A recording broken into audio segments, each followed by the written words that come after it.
اعوذ باللہ من الشیطان الرجیم۔ سورۃ المؤمن آیت نمبر 18۔ بسم اللہ الرحمن الرحیم۔ وَأَنذِرْهُمْ يَوْمَ الْآزِفَةِ، اور انہیں قریب آنے والی گھڑی کے دن سے ڈرائیے۔ اِذِ الْقُلُوبُ لَدَى الْحَنَاجِرِ كَاظِمِينَ، جب دل گلوں کے پاس غم سے بھرے ہوئے ہوں گے۔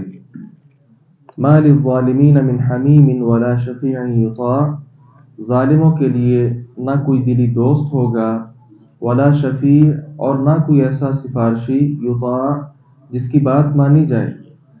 یعلم، وہ جانتا ہے، خائنۃ الاعین، آنکھوں کی خیانت، وما، اور اسے بھی، تخفی الصدور، جو سینے چھپاتے ہیں۔ واللہ یقضی بالحق، اور اللہ حق کے ساتھ فیصلہ کرتا ہے۔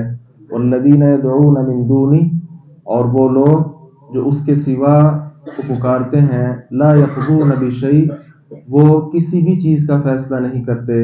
ان اللہ هو السمیع البصیر، بلا شبہ اللہ تعالی سب کچھ سننے والا، سب کچھ دیکھنے والا ہے۔ قیامت کا دن جو نہایت قریب ہے، اس دن سے اللہ رب العزت نے فرمایا کہ ان کو ڈرائیے۔ لوگ سمجھتے ہیں کہ قیامت بہت دور ہے۔ انہم یرونہ بعیدا ونراہ قریبا، لوگ سمجھتے ہیں کہ یہ قیامت بہت دور ہے، بعید ہے۔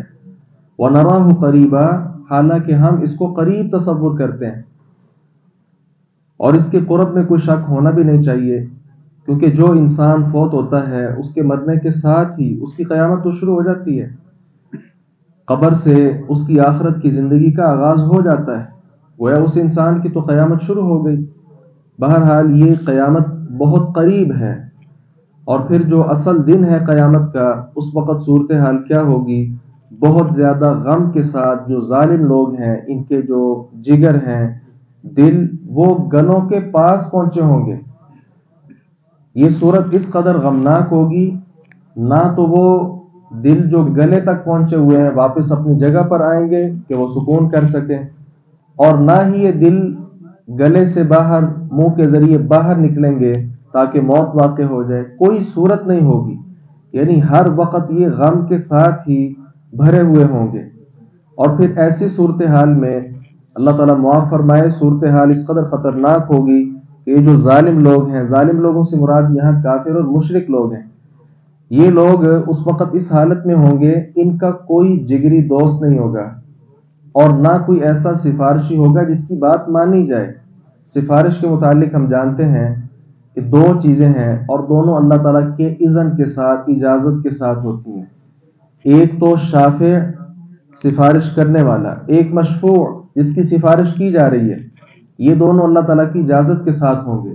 یہ نہیں کہ ہر کوئی اٹھ کر سفارش شروع کر دے، نہیں، بلکہ اللہ اجازت دیں گے۔ اب جن کو اجازت دی جائے گی، یہ ممکن ہے کہ ان میں سے کوئی ایسے آدمی کے بارے میں بھی سفارش کر بیٹھے جس کا اس کو پتہ نہیں۔ اگر کسی نے ایسی سفارش کر بھی دی ظالم کے حق میں، اس کی سفارش کو مانا ہی نہیں جائے گا۔ کیوں؟ اس لیے کہ جو آنکھوں کی خیانت ہے اور سینے میں چھپائے ہوئے جو گناہ ہیں، اللہ تعالیٰ کے ساتھ شرک اور کفر، اس طرح کی جو باتیں ہیں، یہ عام لوگ نہیں جانتے۔ یہ صرف اللہ رب العزت جان سکتا ہے کہ آنکھوں میں کیا ہے اور دل کے اندر چھپا ہوا کیا ہے۔ اس لیے اللہ تعالیٰ چونکہ ان چیزوں کو جانتا ہے، لہذا اگر کوئی سفارش کر بیٹھے، پھر بھی ان کے حق میں کسی کی سفارش کو قبول نہیں کیا جائے گا۔ اور یہ اللہ رب العزت کا جو قیامت کے دن فیصلہ ہوگا، یہ حق پر مبنی ہوگا۔ کیوں؟ عام آدمی، میں نے ذکر کیا کہ وہ فیصلہ صحیح نہیں کر سکتا، وہ تو ظاہر پر فیصلہ کرے گا، لیکن اندر کیا چھپا ہوا ہے، یہ تو اللہ رب العزت کے سوا کوئی نہیں جانتا۔ تو چونکہ اللہ تعالیٰ اندر کی بات تک جانتا ہے، لہذا اس وقت وہ جو فیصلہ فرمائے گا، کون جنتی ہے، کون جہنمی ہے، کس کے حق میں سفارش ہو سکتی ہے، کس کے حق میں نہیں، یہ تو اللہ تبارک و تعالیٰ سے بہتر یقیناً کوئی بھی نہیں جان سکتا۔ اور یہ جو بات ہے کہ سفارش اللہ تعالیٰ کی اجازت کے ساتھ ہوگی، اور بسا اوقات بغیر علم کے کسی کے بھی حق میں سفارش ہو جائے گی۔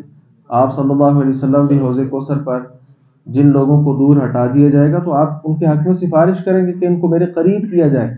پھر آپ کو بتایا جائے گا کہ آپ کو نہیں پتا، آپ کی وفات کے بعد انہوں نے آپ کے دین کے ساتھ کیا حشر کیا.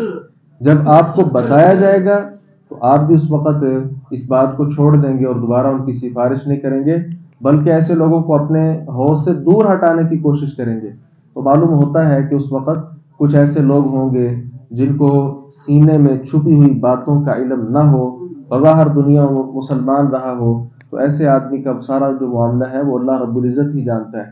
لہذا ہمیں چاہیے کہ ہم اپنا ظاہر جو ہے وہ بھی پاک صاف رکھیں، ہمارا ظاہر یہ اللہ تعالیٰ کے سامنے ہی جھکے، اور باطنی طور پر بھی ہم ایک اللہ رب العزت کی محبت ہی اپنے دل میں پالیں اور اندر سے بھی اللہ والے بن جائیں. انشاءاللہ پھر یہ جو کامیابی ہے وہ ہم حاصل کر سکتے ہیں. اللہ تعالیٰ سے دعا ہے باری تعالیٰ حق بات کو سمجھنے اور اس پر عمل پیرا ہونے کی توفیق عطا فرمائے.